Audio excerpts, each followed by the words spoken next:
The West cannot be canceled. You actually can't destroy the West by censoring it. You can do a whole bunch of damage, you can cause a lot of people a lot of misery, and we are seeing the seeds of that right now, man. We're seeing Amazon kick books it doesn't like off of its platform. We're seeing movies and children's books like Dr. Seuss being censored and cut out of the public square. We're seeing all kinds of efforts to clamp down tighter and tighter into just one ideology. Only one vision of critical race theory and woke doctrine will be acceptable. There are people who want a world that is sanitized in that way. But the big lesson that I'm going to draw today from our episode is that no matter how hard you try to do that, the conversation, the great intergenerational conversation that is the West, goes on. And I'm going to do this by talking about my favorite painting in the entire world, and that's Raphael's School of Athens. It's behind me if you're watching on YouTube. I always have a copy of this painting on our set where we record. And actually, this is one that if you do have a computer handy and you want to sit down with YouTube, this would be a really good one to watch because it's our first time doing visual art. We actually haven't focused in on any paintings or sculptures, but of course, these are central parts of the Western tradition that we talk about here. And an education in art history is part of that classical education that I'm here to give you, right? It's part of the classical education that you increasingly can't get in some of our seemingly best universities. And so now, I just wanted to take some time to study one of my favorite visual artists, an Italian Renaissance painter, Raffaello da Urbino, Raphael. So yeah, tune into YouTube, or you can just Google and find on Wikipedia the paintings that I'm talking about, because they're obviously very old and they are in the public domain. But I want to talk about the School of Athens specifically because it is this visual representation, this sort of imaginative representation of everything that I believe the West is, of these great thinkers and just characters from life gathered together in a conversation all across space and time. And now a word from our sponsors. I truly cannot stress enough how important it is to protect your data and your online activity from big tech. They are spying on you, they are tracking you, they are making a buck off of you, all while they shut down conservative voices. All of that having been said, there is actually another reason why a lot of my listeners love ExpressVPN, and that is Netflix. And the ExpressVPN app encrypts your data and reroutes it through a server location of your choice. And this, of course, protects your data, very importantly, but it also lets you control which country you want Netflix to think you're in. So ExpressVPN, you can choose from over 90 different countries. So every time you run out of stuff to watch, you just open the app on your laptop or smart TV, you switch your country, and you hit connect. It is that easy. You go to expressvpn.com/heretics right now, and you'll get 3 extra months of their service for free. So it's expressvpn.com/heretics. Okay, back to the show.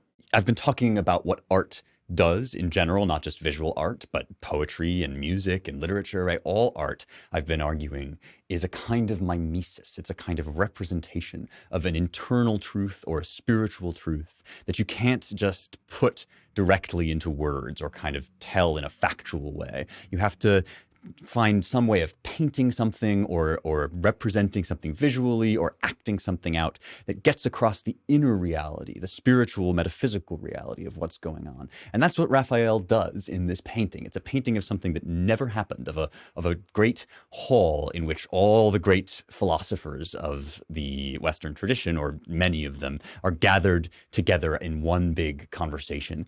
And obviously that didn't happen because these people lived hundreds of years apart from one another. Some of them disagreed with one another and would probably not have liked each other very much if they met each other. And there are clever ways in which Raphael sort of acknowledges that in the painting. But still, even though this never happened literally, it is happening eternally in some profound way. We are, all of us, you and me and everybody who loves the liberty of thought and expression, everybody who is here to learn and benefit from the great traditions that are passed down from the fruits of Athens and Jerusalem. We are all wrapped up in a conversation with the greats. I want to pause and let you know about something really important and pretty exciting. And that is Young America's Foundation's long game. I have told you before that America is under siege. I really think we're going through a crisis right now. We are seeing cancel culture everywhere, especially enforced by big tech. We are seeing a conglomerate of the Democrat Party and the legacy media. We are seeing our academies being overrun by radicals. None of this happened overnight. I've stressed that it is the result of the long march through the institutions, over half a century of infiltrating our major institutions. We have to fight back. Scott Walker is a man who has a plan to do that. He was the governor of Wisconsin, where he withstood unceasing efforts from the left to overthrow him. He stood firm. He won the day. Now he's the president of Young America's Foundation, and he has got a plan. It's called The Long Game. It's an investment in young people, in empowering college conservatives, holding campuses accountable for crackdowns on free speech. And you can read all about it in this new playbook at yaf.org/longgame. So that's, one more time, go to yaf.org/longgame to get a free copy of this plan to save America. Let's talk about my favorite visual representation of that fact and why it says to me that the West can't be canceled. I'm going to get into this first by talking a little bit about Raphael himself, who he was and where he fits into the history of Western art and of the Italian Renaissance specifically. There is a writer that not many people know about or read these days, but that I love, who's really helpful for getting into this stuff. And his name is Giorgio Vasari. He was himself a painter, an architect, an engineer. He did all sorts of things. You know, he was, as you may say, a Renaissance man, right? Somebody that had all of these many cultivated skills.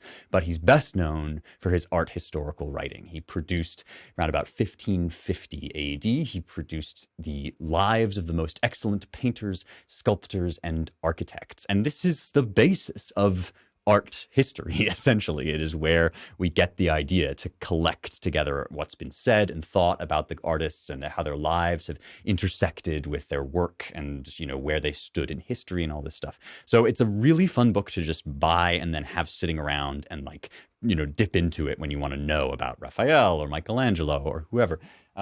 I am reading today from this modern library edition, which is translated by Gaston du de Verre, and it's edited with an introduction by Philip Jacks. Really nice translation, pretty compact edition. And I will read, to start off with, just a little bit about Raphael himself from the opening of the life of Raffaello da Urbino.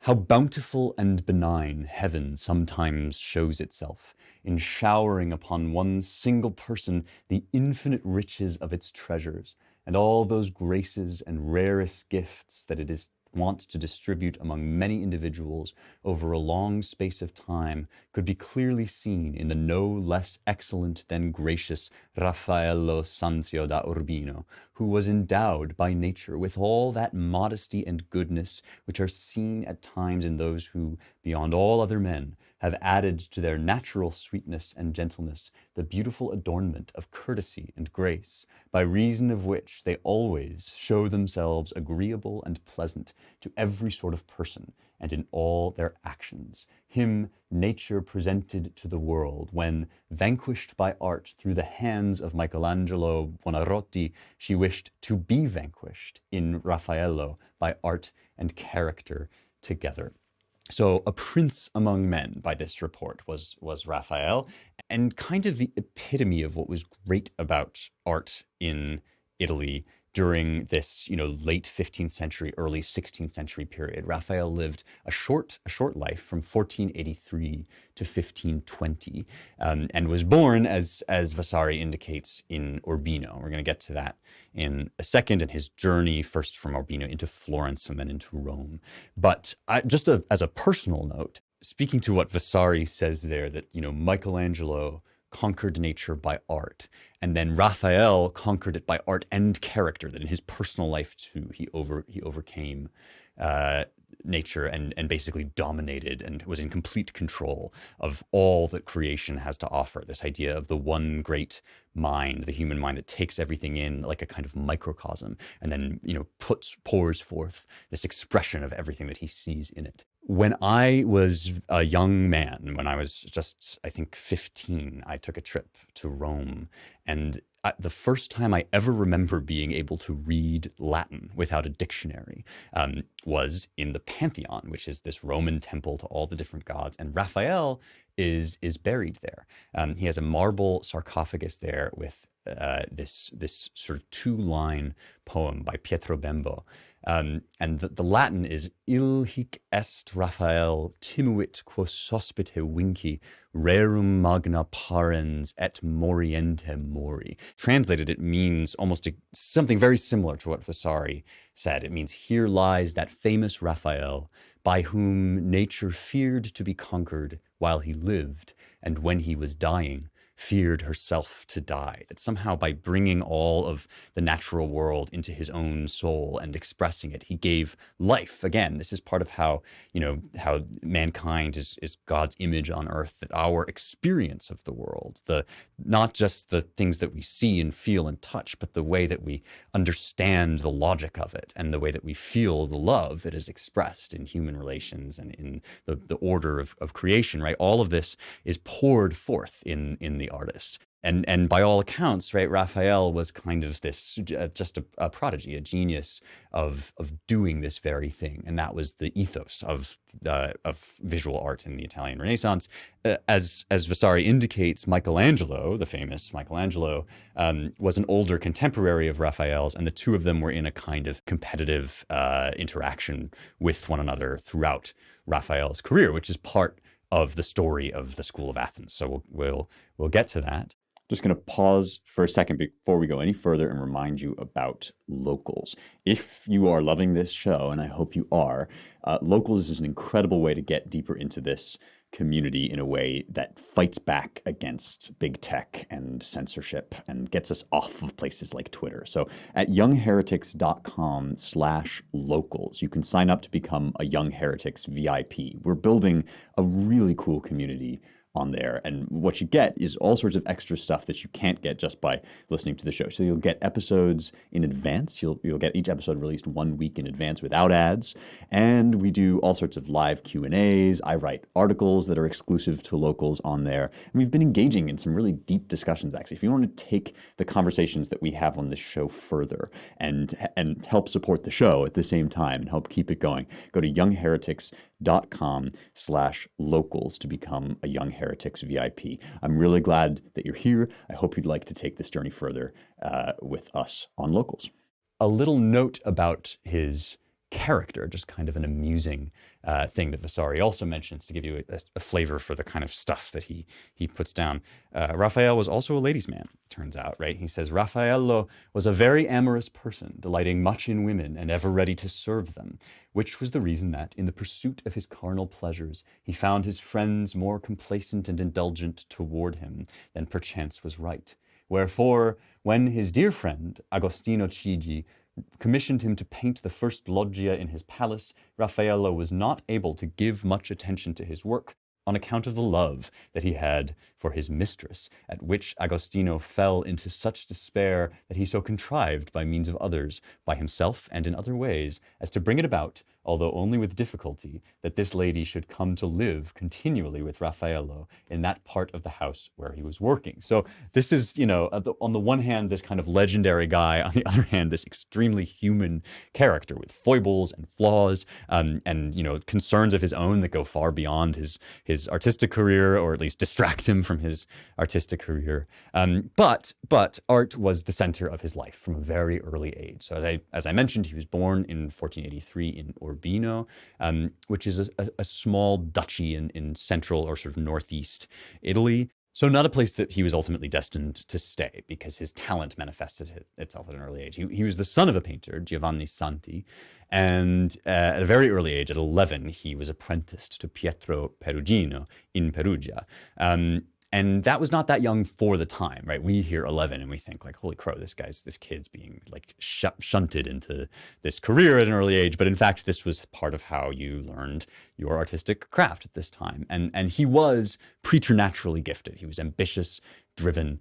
And remember that this is the flowering of the high Renaissance in Italy. We talked a while back about Petrarch, who died in 1374, so back in the 14th century, and Dante, we've mentioned, who died earlier, 1321, and both of them were instrumental in kicking off this new interest in revitalizing not just the Christian history of Rome and Italy, but the pagan history and the Roman history, the ancient Roman history, and the great poets of the Augustan era, and also in kind of reclaiming for the vernacular Italian a form of art and of poetry that was uniquely theirs. And so this, we're now more than a century on from that kind of beginning of the Renaissance. And we are at the high heat, the high noon of the Renaissance, when many of the great artists are working. I mentioned Michelangelo, but in Florence, as I talked about when we did the Machiavelli episode, right? In Florence, we have until 1492 Lorenzo de' Medici, who's running things and patronizing, really one of the great patrons of the art world in the history of ever. Then there is this kind of cultural shift in Florence, which is one of the centers of artistic culture, where Savonarola takes over, this very stern friar. He takes over in 1494 until 1498, when he's burned and hanged. And the Medicis then come back in power in 1512, which results in Machiavelli, the great political philosopher, being tortured and exiled in 1513. So what this tells you, right, is it is a high stakes time to be alive. Eventually, Machiavelli would write that the discovery of new ideas could be as dangerous as the discovery of new worlds. And he was right. This was a time when people did not just have abstract conversations in, academic settings about truth and beauty, but genuinely were invested for their whole lives and with, with life and death stakes in how they believed that politics should go and in how they believed that, literature and art should proceed.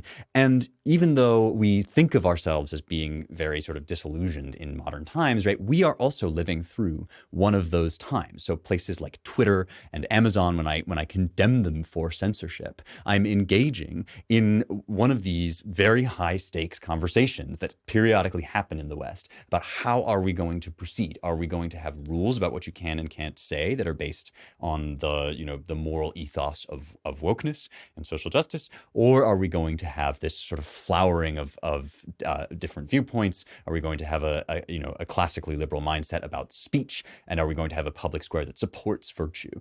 These sorts of things, right, are high stakes and result in things like the president of the United States getting kicked off of Twitter. Right now, that is only the beginning of the kind of stuff that can happen. Remember when we talked about John Milton, right, and the beheading of the king? These sorts of things can spiral out into these far more violent conflicts, and that was the case in the late 1400s, early 1500s, when Raphael is painting. Let us read now from a modern biography of Raphael, or really just a treatment of his work. This is a really nice book that I recommend. It's by Christoph, and I have to confess, I'm not totally sure how to pronounce his last name, but Thoenes or Thoen. It's just called Raphael, and you can get it on Amazon if they haven't canceled it, but you can get it elsewhere as well.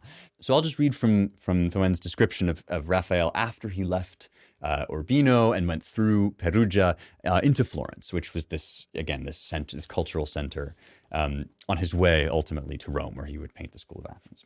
Raphael started learning early and stopped late, or rather, never stopped at all if one follows his later development. Scholarships, which might have secured the student a large degree of independence and self-confidence, did not yet exist, and so Raphael had to start producing, too, at an early stage. The danger lay in the success to which he aspired, and which he indeed achieved from early on. It could have led him to apply what he had learned all too quickly, and to keep on churning out what had proved successful and what he had mastered at the technical level. There was no lack of wealthy clients from the Umbrian cities and from Urbino ducal circles, and Raphael no doubt knew how to court them, but the 20-year-old had set his sights elsewhere. It must have been clear to Raphael that he was unlikely to succeed in Florence with what he could offer from Perugia. Since the days of Donatello and Ghiberti, Brunelleschi and Alberti. The pace of artistic life on the Arno had quickened by public competitions and theoretical debates. Leonardo da Vinci, back in the city since 1500, was at the pinnacle of his career. In the large council chamber inside the Palazzo Vecchio, he was working on the cartoon of the Battle of Anghiari that was to appear directly alongside the Battle of Cascina by his rival Michelangelo Buonarroti, younger by a generation. Fra Bartolomeo had returned to painting after 4 years in a monastery prompted by the preachings of Savonarola. Donato Bramante, forced to leave Milan at the same time as Leonardo, had gone to Rome, where he studied the antique ruins and built the Tempietto of San Pietro in Montorio, the Belvedere Court in the Vatican, and St. Peter's. A new chapter in the history of Italian art had begun, and Raphael demanded a place in it. The effort required would be enormous. So you get a sense for this man's ambition, you get a sense for the toss and churn of artistic production in this time, right? These names that are now so iconic. At this point, right, we're young, hungry artists, right? Scrappy and wanting to make a name for themselves. And Raphael was among them. You know, he believed in himself as you know, somebody who had a unique set of gifts to bring to this conversation. And he was gonna make his name by hook or by crook. So he spent a period of time in Florence, which we're not really here to talk about. I just wanted to mention, right, that all of this stuff is going on at the same time. The Michelangelo of it, the Machiavelli of it, and the Raphael of it all. We are concerned here with Raphael's work in the Vatican, and in the Vatican too, right, which is at this point a major center of power in the European world, as well as obviously a center of theological authority. Also in the Vatican, there is a conflict going on between the forces of censorship and the forces of what you might call a certain form of humanism, Christian humanism, to be sure, not the sort of secular humanism that we now think of, but an investment in learning and exploration and a sort of delight in what the human person and the human mind is capable of. And we've talked a lot before about the tension between wanting to spread true Christian doctrine in the history of the church and wanting to preserve the great contributions to the world that pre-Christian cultures, or even cultures that exist side by side with Christianity, have made, and wanting to be in dialogue with the world. And these represent two distinct approaches within the church. That there are all sorts of different positions that people have taken across time. And eventually, not terribly long from the period when Raphael was painting the School of Athens, Leo X is going to come into the papacy. Pope Leo X is pope from 1513 to 1521. And in 1515, he publishes this papal bull, this message, Inter Solicitudines, among our concerns. And this was a kickoff to a lot of censorship, because what that bull says, what that message says, is that the printing press has just come into being. It came into being around 1440. Johannes Gutenberg invents the printing press, and there's this effusion of new ideas. Just like digital technology makes this effusion of new ideas possible, where people can say what they want on Twitter. They can, they used to be able to say what they want on Twitter, right? But we have this reaction then that people clamp down. They say, like, oh, this is dangerous. It's dangerous that, we can have people disagreeing with us. And there was this reaction in the Catholic Church eventually under Leo to kind of try to shut down these debates. But the contrast between that and what came before it couldn't be greater, because right before Leo X, we have Julius II, Giuliano delle Rovere, who's pope from 1503 to 1513. And he has been nicknamed the Renaissance Pope because he was a fierce warrior. He named himself after Julius Caesar, so that'll tell you something about his attitude toward spreading the faith and toward keeping doctrine. And he warred especially against the Borgia family, who had previously exercised power over the papacy. There were two popes from the Borgias.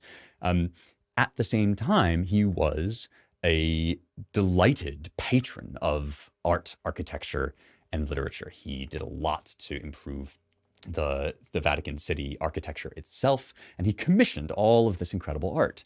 And so eventually, as Raphael starts to climb his way up the ladder and make a name for himself, he ends up in the Vatican Circle, where not only he, but also Michelangelo and Donato Bramante, who was the great architect, who's known for the plan of St. Peter's Basilica, which Michelangelo then executed.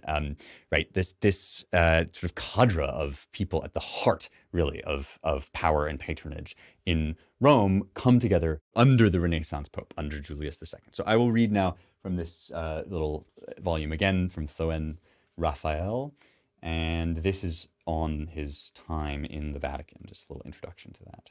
The modern-day tourist in Rome experiences the Vatican as a state within a state, cut off from the life of the metropolis outside. In Raphael's day, however, despite its peripheral location, the Vatican was the hub of the city. It housed the court. As painter to the papal court on a fixed salary, as a scriptor brevium, a drafter of papal briefs, in autumn 1508, Raphael entered the social sphere in which he would remain until his death. The 25-year-old had quite literally arrived. So this is him achieving, right, the greatness and the prominence in the artistic sphere that he longed for, right? If his life took on a firm framework, the restlessness which drove him to set new goals for his art year after year showed no signs of letting up. Raphael now found himself confronted with three entirely new things: the commission to execute the fresco decoration of large secular interiors, the intellectual climate within the Curia, where Italy's leading theologians rubbed shoulders with its finest humanists and most learned scholars of the arts and classical antiquity, and a patron in the shape of Della Rovere, Pope Julius II. This is this guy that I was just talking about, right? Raphael responded positively to all three challenges. Over the following 3 years, he developed a new style of wall painting and created a cosmos of allegorical and historical figures and scenes, whose interpretation continues to occupy the academic world right up to the present. Furthermore, in conjunction with Bramante, this is the architect I was talking about, and Michelangelo, he created Julius II's image as the Renaissance Pope, an image that continues to outshine all the hostile criticism leveled at him by his own contemporaries. Raphael's stanza rooms make up the papal apartments that Julius II furnished for himself on the upper floor of the Vatican Palace.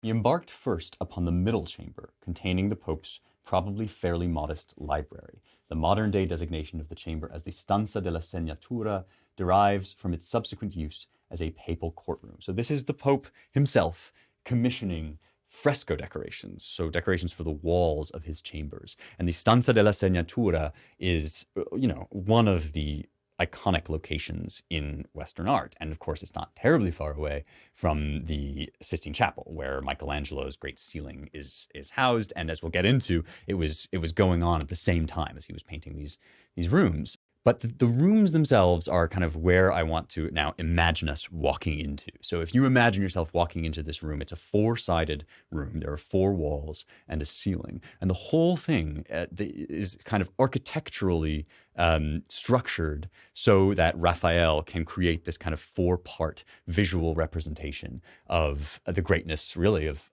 all the West, because he's in the seat now of its greatness. And so we'll start by looking up at the ceiling. And again, if you're watching, you can see this. At the top, he's painted this representation of four ideas or concepts that are going to dictate how the walls are painted as well. He's got theology, poetry, philosophy, and justice. And these are the subjects of the four main frescoes. They're also, the major divisions of study according to Renaissance teaching, right? So these theology, poetry, philosophy, and justice are personified here.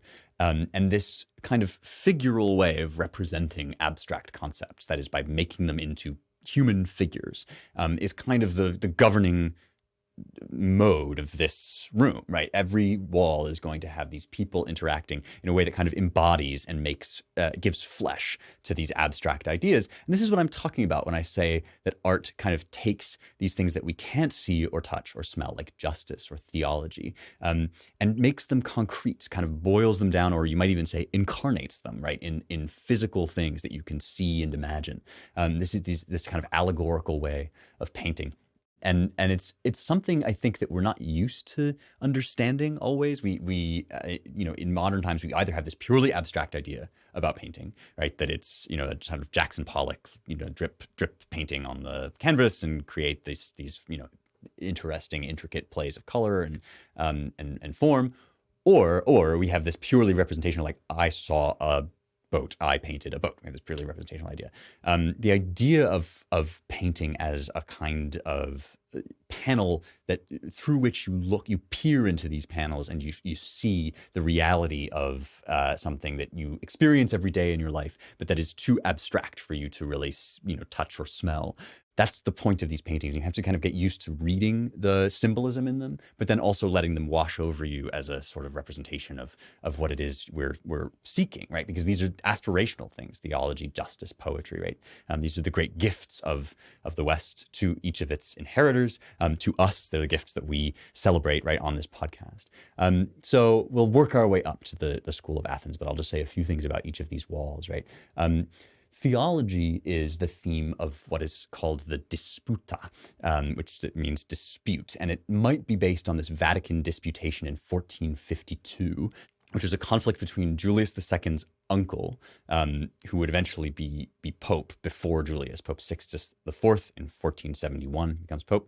The Pope Sixtus defended the Corpus Christi, that is the body of Christ, as uniquely holy. And so what we have here is this fresco in which at the center is the Eucharist. That is the bread and the wine that Christians eat to commune with both the church and with Christ and his body. And, there is a doctrine that the doctrine of transubstantiation says that even though these things, remain in their sort of bodily presence as bread and wine, in the essence of what they are, in the sort of deep Aristotelian nature, they become the body and blood of Jesus Christ. And that's a huge theological debate that I'm not actually here to get into, right? Is whether that's what it is or whether it's just a symbol and a metaphor, right? To me, and I know this is a bit controversial, right? This is a sort of people talking at cross purposes with one another, because when I say that art exists to take abstract things and embody them in physical realities, right? I mean that it exists to make something physical into the place where a non-physical, where a spiritual thing lives. In sort of the same way, right? That, look, if your parents say, I love you to you, and you have that idea in your mind, but they never ever hug you, right? They never make that physical. If you never got a hug from your parents, it would be really hard to have an inner experience of the reality of their love for you. In the same way, right, but at the highest level, this sacrament of the body and blood is a physicalization of Christ's giving of himself for you, of his flesh being cut open and his blood being spilled as a way of forgiving, as the way of forgiving sins. And so you have this, this sort of central altar on which the Eucharist is placed in this depiction. And then you have this really chaotic theological argument going on around it. These kind of intense moving figures that are all basically, magnetically centered around this Eucharist, which stands still in the center.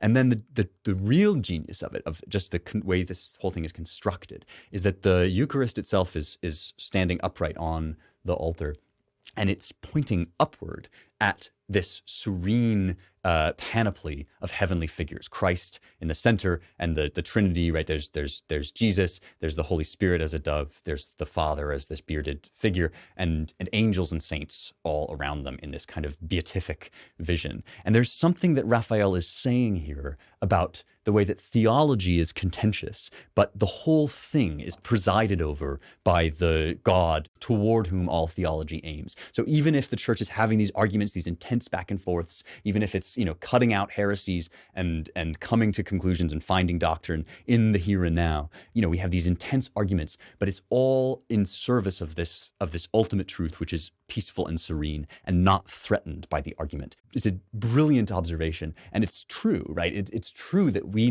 have these life and death arguments, and I don't want to minimize them. It's not like I think it's, a matter of complete indifference whether, for example, Google ends up being able to, just throw people down the memory hole. It's not a matter of complete indifference what the church believes and teaches. But the faith is that above all of this, there is a governing truth toward which everybody is striving and which will ultimately, even if it's in the very, very long run, win out, right? So that's the theology wall and kind of what it says. Then you have two, really these are, to me, the two minor walls. You have Parnassus, which is the mountain where the 9 muses were said to live. Remember the muses, the goddesses of arts and letters. And we actually get our word music from these muses because musike in Greek is all the arts over which the muses preside. In Greek, it doesn't just mean like I'm playing on my guitar or whatever, I'm singing a song. It means all of the teachings of the soul. Plato says that when you have an education, you have gymnastike, gymnastics and physical exercise for the body, and you have musike for the soul. And so that includes things like arithmetic and astronomy, right? And as well as poetry and song. And the reason for that, as I talked about when we did the art episode, right, is because these things are all basically wrapped up as expressions of one thing. When you learn arithmetic, when you study the movements of the heavens, you're studying the governing order of the universe, which also makes notes and chords harmonize with one another. So this, this Parnassus wall of the stanza is basically all of the different figures of that sort of series of spiritual disciplines gathered together around Apollo, who's playing a stringed instrument, probably definitely based not on Greek music, but on Renaissance music of the time. You have the muses gathered around, and then Homer. You can see our old pal Homer, and you can tell because he's blind and because he's garlanded with a laurel wreath, which is the sign of his basically victory over all poets. And he's seems to be pronouncing his great epic verse, and so this is this kind of idyllic scene that comes out of this real interest in ancient classical poetry. The idea of these guys kind of in this beautiful, this naturally beautiful place, where even though they are not Christians, so we can't depict them as in heaven, we have this idea of them enjoying the best of the good things that creation has to offer in this blessed mountain. So that's Parnassus, which is the poetry side, right? So we had theology and poetry. And then justice, which is structured actually in this Aristotelian way, precisely because it's structured around the 4 cardinal virtues. So remember when we talked about Aristotle, we talked about the Nicomachean Ethics, these ideas of like how are we supposed to be good at being human, right? These excellences, the arete of our ethical and moral life. And the 4 cardinal virtues are sort of the 4 most important virtues, or the ones around which all the rest are governed. And they are courage, temperance, prudence, and justice. And this has been important for the Catholic Church as well as for virtue ethicists in general, right? Only 3 of those, temperance, prudence, and courage, are actually personified in this. There are 3 women at the top in this sort of arched fresco, and they have the sort of accoutrement, they have the like tools of what they are. So for example, courage has armor on, right? But then justice is represented in the sort of 2 sides of the door. The left side is done by an assistant. Remember at this time that you have these ambitious master artists who are producing all this output, but then they have assistants and apprentices who work under them and execute their designs. This is a depiction of the Emperor Justinian and the passing on of Roman civil law. And so this is kind of a broader allegorical interpretation of what justice means. And there's something to that, I think, because justice of all of these is the virtue that permeates everything. It governs the order of all things. In Plato's Republic, which we haven't done yet but will, justice is defined as, in Latin, suum cuique, each person getting what is due or what he deserves. And that happens at the level of the individual body. So putting your head in charge of rational things and your heart in charge of emotional things, right? Governing your body and your person with justice and your soul with justice, all the way up to the level of the city and the state, putting the people in the jobs that are right for them, giving the punishment to the crimes that are appropriate for those crimes. This whole idea of the world being permeated by justice, even Christians would say up to the level of the cosmos, that the governing of how plants receive water from the sky and give oxygen to humans, right? All of this is also a form of divine justice because it's putting each thing in its place. So Raphael kind of represents justice as this more permeating thing, whereas he represents the other virtues as personal. So there's justice. That's the three other walls, right? Justice, poetry, and theology. Now we get to the Mac Daddy, and this is the most famous one. It's the one that represents philosophy, and it's the one that represents everything that we are doing in this show. It's called the School of Athens.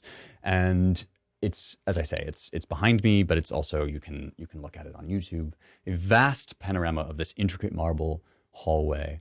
And with using this, these wonderful techniques of foreshortening and perspective that were being developed, that had been developed at the time, we have this kind of explosion of people, of bodies, and each one of these people is a philosopher. And what's so great about it at this point in the show is that we've talked about a lot of these people before. And every time I tell the story, right, of how, Plato learned from Socrates and Aristotle learned from Plato, I'm telling the story of these interrelationships and the ways that these people as human beings, not just as brains in jars, right, got together and discussed the beautiful and the true and the good. And so this is a kind of visual representation of that story. At the center of it, right, you have Plato and Aristotle, the two great originary legends, but the people who left writing, the great icons of this period in the history of philosophy. And of course, both of them kind of looking back to Plato's teacher, Socrates. But in the painting, they're not looking at him. They are looking at each other, and they're wrapped in conversation. It's a symbolic relationship between the two of them that I've heard some of you kind of raise to me before. So I wanted to talk about it on the show, that Plato is holding, not many people realize this, he's holding his Timaeus, which, remember, we talked about the Timaeus when we talked about art. It's the cosmological sort of description of the whole heavens and how all things were created and how truth kind of makes its way into our shifting and changing and impermanent world. So that's the Timaeus. Plato's holding it. He's gesturing upward to the heavens because his whole sort of quest was for the forms, right? Was for the stable reality that even if you live today and you die tomorrow, even if you fall in and out of love, right? Still, things like love and beauty are real, stable things that don't change and are eternal, and we can seek to know them step by kind of working our way through, using the mind to work our way through our experiences. So Plato's pointing upward to that world, that abstract world.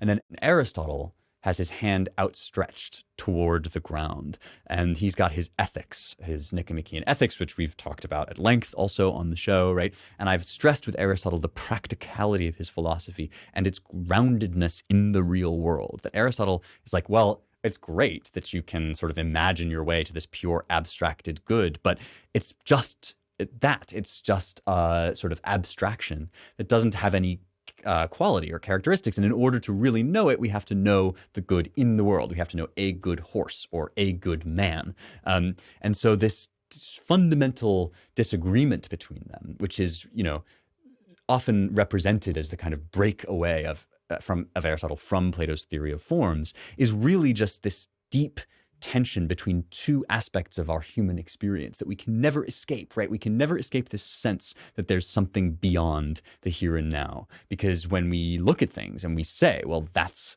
a person, or that's an act of love, or that's a beautiful sunset, we know that we're reaching to things that go beyond this individual moment, this individual person, that are eternal.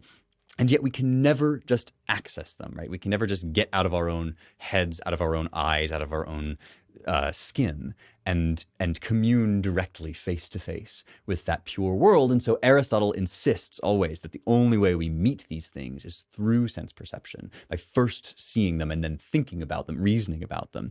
And so Aristotle is kind of represented as the hard-nosed scientist, right? And what's so wonderful about what Raphael does with this is that out of this intense conversation, this kind of teacher and student with eyes locked in tension, right? there explodes all the rest of philosophy, that these two sides of them basically are littered with people in other forms of conversation, talking about other things, thinking about other things. And generally speaking, the left side of the painting, if you're facing it, right, the left side, is kind of occupied with these high abstractions. So Socrates, for example, is to our left of Plato. And you can see him, he's got a kind of balding head and this bulbous nose, as he famously had. And he's talking to a group of young students, as he was famous for doing, including Alcibiades, who's the, really just golden boy that comes in at the end of the symposium. You remember we talked about him, and he was sort of meant to be the shining star of Athenian political life, but he ended up disgracing himself. And this, but here they are now kind of at their height, right? Socrates in his teaching mode and Alcibiades in his full regalia. And then if you go a little bit down further, right? So Socrates, of course, known by Plato for stopping and staring into the abstract purity of truth. And then we have also, even earlier philosophy. So remember that this is not chronologically organized, right? It's this artistic representation of how these people relate to one another conceptually. And so down beneath Socrates at the bottom of the steps, we have Parmenides, who is he's from Elea in Italy, and he's said to have taught Socrates some of the kind of more mystic truths about the eternity of the one and the good. And then again, to our left of him, we have Pythagoras, another kind of famously mystic teacher and esoteric, because he didn't leave us writings, and so we have to go by what his students did. But there's a lot of that mathematical cosmology that you get in the Timaeus is sort of Pythagorean, inflected by Pythagoreanism. And so you have this cluster of people who are all concerned with what's the pure abstract fundament of the universe, the basis of all things. And then over their shoulder, and this is so good, is peering Averroes, which is the kind of Latinized name for Ibn Rushd, who is a Muslim philosopher from the 12th century, right? So hundreds of years afterward. But he's peering over the shoulder of Pythagoras because Averroes was known for this kind of, learning, gathering these mystic truths and bringing them, really preserving them and revitalizing them for both the Muslim and the European world. Over one, farthest on our left in the foreground, there's what looks like a kind of Dionysian Epicurus. To his right, also in the foreground, is Michelangelo, painted as a kind of weeping Heraclitus. Heraclitus was the total relativist. All is in flux. Nothing can be known stably because everything is constantly changing. Raphael kind of paints him as this morose relativist in true Michelangelo style, that he has this kind of big. Michelangelo is known for these big sculptural, muscular figures, and so he has Michelangelo as Heraclitus. That's the Plato side, right? That's the the dreamer side. Scroll over right to the right. You have Euclid, who is represented here by Bramante, right? The great architectural designer. And so Euclid is the, particularist par excellence. He's the mathematician who says this quantity here, not just the abstract idea of 2, right? But 2 + 2 = 4. And he's showing his students, right? It's he's got this bald head. He's the one leaning over, and he's showing his students how to use a compass, how to plot and chart the stars, right? All of these things that put the abstract into practice. And so Raphael sees that each one of these people, right, is maybe sort of a distinct point of view. Not all of them agree with one another. Some of them furiously disagree with each other. But that he himself, as the eye of the artist, right, you see why he was called this kind of master of nature, that he could see all things and gather them all together. And he folds them into this conversation, which is the conversation that they're in, right? And we can see it more easily now because we live today and we look back on all of this and we see how these things, fit together. They build off of one another. And the energy of their dialogue is the conversation that we still carry on, right? And this is the point that I'm trying to make with all of this, right? The point is, this is the conversation. This painting, this is the West. And it happens, right, in the middle of wars. It happens while Machiavelli is being tortured and exiled. It happens as the papacy is, rattling, ricocheting back and forth between a sort of censorship and a form of, more open-minded humanism, as there are religious wars tearing Europe apart, right? This conversation goes on. And at some level, in that place where in theology, Raphael represents, right, heaven as serene and stable, on some level, this conversation is always happening. And even if tomorrow they found a way to erase every book off the face of the planet, somebody, someday, somewhere would wake up and would seek those pure truths that Socrates taught Plato to seek. And somebody would learn from Plato, and they would say what Aristotle said to Plato, that there's, that these things are embodied, that they live in the world.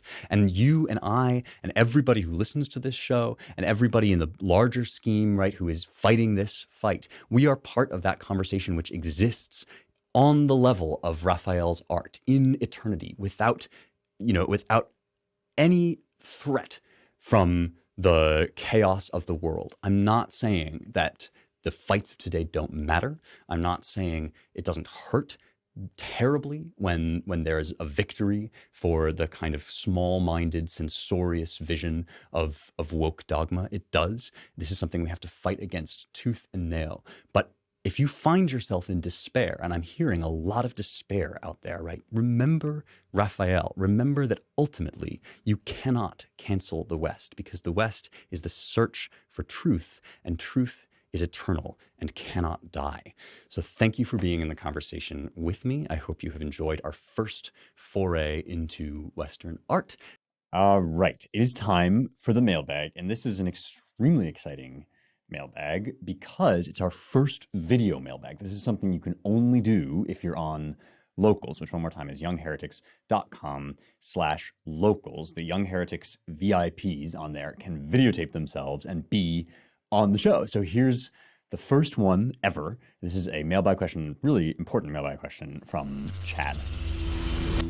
We talk all the time about the attacks on masculinity and the attacks on white males and this identity politics thing that we sort of just want to leave at the door when we talk about things on Young Heretics. But what happens when it comes from what we believe to be our own camp and blindsides us? Okay, I bet a lot of people are dealing with this issue in some way or another, because as Chad rightly says, anybody with kind of a sensible awareness of the world realizes that the left is becoming increasingly illiberal. It's becoming increasingly authoritarian, wanting to take over what you do and say, wanting to kick people off of Amazon, all this stuff. And on top of that, right, has sort of set itself up in opposition against the glories of Western culture that we love and that we celebrate on this show. So we tend to focus on that, right? We tend to talk about that a lot. I'm going to get to why in a second, but then we come up against like the excesses of the right? Every life philosophy, even good, excellent philosophies, has an excess, right? Every philosophy has an excess. And the reason why that is because we live in this broken world where nothing quite fits. And so right now we are seeing the excesses of the left, which include such things as authoritarianism and censorship, right? But rest assured, right, that there have been periods of time when conservatism was also in excess, right? And that can amount to other forms of censorship, or it can amount to social mores that are too rigid, right, that prompt this kind of rebellion. So we always live in a tension between different points of view, and there is no point of view that couldn't be taken to an extreme and turned into an oppressive regime. And so you're seeing maybe in your friend something that scares you, right? Something that you thought you knew this guy, and then it turns out that he has these kind of ugly anti-Semitic views, this sort of casual attitude toward things like the Holocaust, right? Real terrible human atrocities. And the question is kind of what to do about that and how to deal with these two forms of extremism.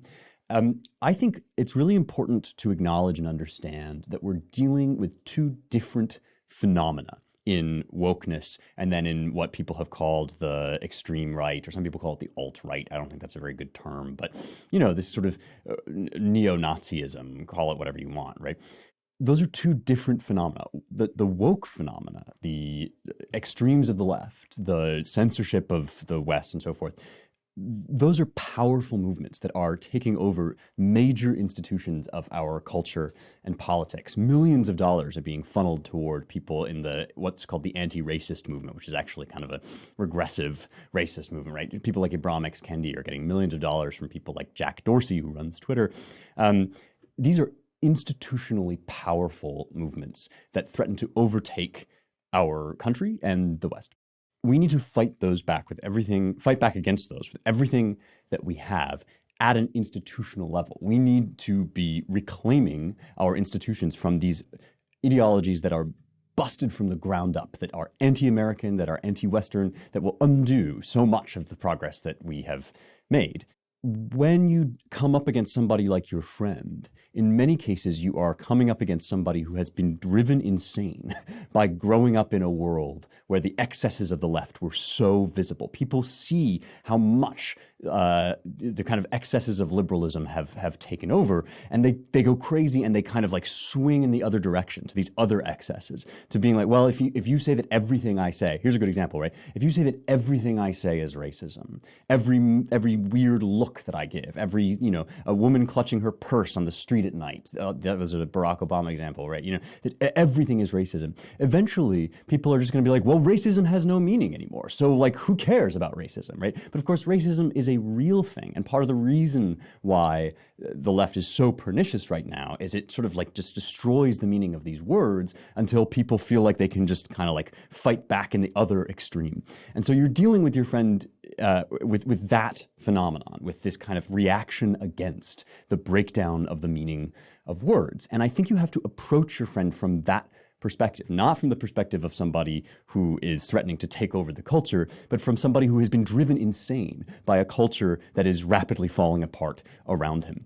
And, ultimately, the advice that I would give you is advice from Abraham Lincoln, who said in a response to Stephen Douglas, he said, "Stand with anybody that stands right. Stand with him while he is right, and part with him when he goes wrong." So you do not have to make a single concession to your friend's extremism, to the ugly sort of atavistic things that he's digging back up from the worst parts of European history, right? Look, there's all sorts of guys out there who are kind of falling prey to this stuff because there's no better option, right? But you do have to be the better option. You have to be the person who is a conservative, or call it what you want, right? A lover of the West, who understands deeply what those traditions mean and why it is that it's a perversion of those traditions to judge somebody by their skin color, to shrug off atrocities of despotism like the Holocaust, right? You need to be the person in his life who can explain why that's wrong. And look, it may be that you can't save people. You don't have the power to save any human being. And it may be that your friend is kind of wrapped up in his own excesses, just because he's been driven so crazy by these frustrating people who have taken over the culture, right? That may be. But your job is to be with him, to acknowledge with him the craziness of the left, and to only agree with him up to the point where he goes crazy. And when he goes crazy, you can be his friend. You can speak to him about why you disagree with him, but you have no responsibility to go with him into those ugly excesses of conservatism that he is flirting with, because you have no obligation to be part of that. You only have an obligation to stand against wokeness and to recognize that kind of reaction can also generate its own excesses. They're two different things. One is a cultural phenomenon that is taking over the country. Another is a sort of reaction against that cultural phenomenon that is driving people insane because they don't have the stuff that you have. They don't have the kind of, the good middle ground devotion to Western principles that we aspire to find on this show. All right. Thanks for that question. I hope we'll have many more video mailbags. If you want to submit one, you have to become a Young Heretics VIP at youngheretics.com/locals. This is not a video mailbag question, but it comes to me from locals. Spencer, you have mentioned in multiple episodes that certain works are lost to us. This, by the way, is from Matt Miller. That got me thinking. I've built you a time machine, but it will only work for 5 minutes and one round trip. What work of antiquity would you rescue? I love this question. It is one that vexes scholars of antiquity the world over. And there are a number of kind of standard answers to it. I and my doctorate worked on an author, Philodemus, who was saved in large part by an accident of history because the Villa dei Papiri, the Villa of Papyri, was frozen in ash in Herculaneum, much like, all of Herculaneum and Pompeii, the ancient cities, were covered in ash, and that carbonized and saved a lot of stuff that we then excavated and came to know about. The Villa dei Papiri probably belonged to Lucius Calpurnius Piso, and Piso was a big kind of muck-a-muck among people like Philodemus, but also Virgil, right? Some of these folks that we've talked about before. And his library was carbonized in ash. And so using very sophisticated modern technology and slowly over the course of centuries, we have been unraveling these otherwise lost scrolls. It's some of the most fascinating work that happens in classics. And people joke that it sucks that we got Philodemus because Philodemus is kind of an obscure philosopher. I love him. I love reading and puzzling over him. He's very, very difficult to read. And people wish that instead we could have rescued some of these other things that were almost certainly in the library. So one of the big ones is Ennius, the Annales, which is the pre-Vergil Roman epic. And so it would be a kind of a look into Roman poetry and Roman epic poetry before the Greek learning and Greek sophistication came overseas. As I often quote Horace as having said, right, conquered Greece, conquered her savage conqueror. So that's one that a lot of people wish was still around, and we only have very, very tiny fragments of it. But my personal choice is Aristotle's Symposium, because I obviously love Plato's Symposium. It's this incredibly lyrical, beautiful vision of love and of the beautiful, which evolves over the course of this dinner party scene in conversation over these many speeches. But Aristotle wrote one too, and I bet it was really different because you don't think of Aristotle as somebody who would really love a good drinking party. And I would love to know what his views on love were. There was also supposed to be a work on comedy that he wrote that I'd be really interested in, because the Poetics, which is his work on tragedy, kind of gives you a lot of what I think you need to know to sort of figure out what the whole vision of art would have been in his mind. But we don't actually have that. We don't have, his full treatment of poiesis, of poetry or artistic craftsmanship. And we don't have his stuff on comedy, except a few comments in the Poetics, which is on tragedy. So I would like a few more of Aristotle's works, in particular the Symposium, and then if I get to cheat and pick two, I want on comedy, or whatever the work would have been called. Okay, that's a great question. I'll probably answer it again at some point and just talk about some other lost stuff, because it's enough to make you weep. But my answer is there, and thank you for asking it. One more time, if you want to be part of this community and this conversation, go to youngheretics.com/locals and become a Young Heretics VIP.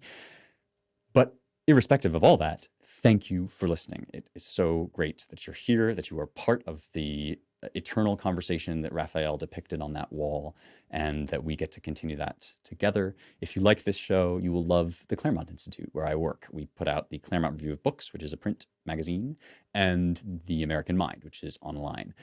You'll love them both. They are about the American ideals, how to preserve and recover them. And you can donate by going to claremont.org/donate. If you do, let them know in the notes that we sent you. Okay. Thanks again. It's been a pleasure as always. I will see you next week for more truth, beauty, and the stuff that matters.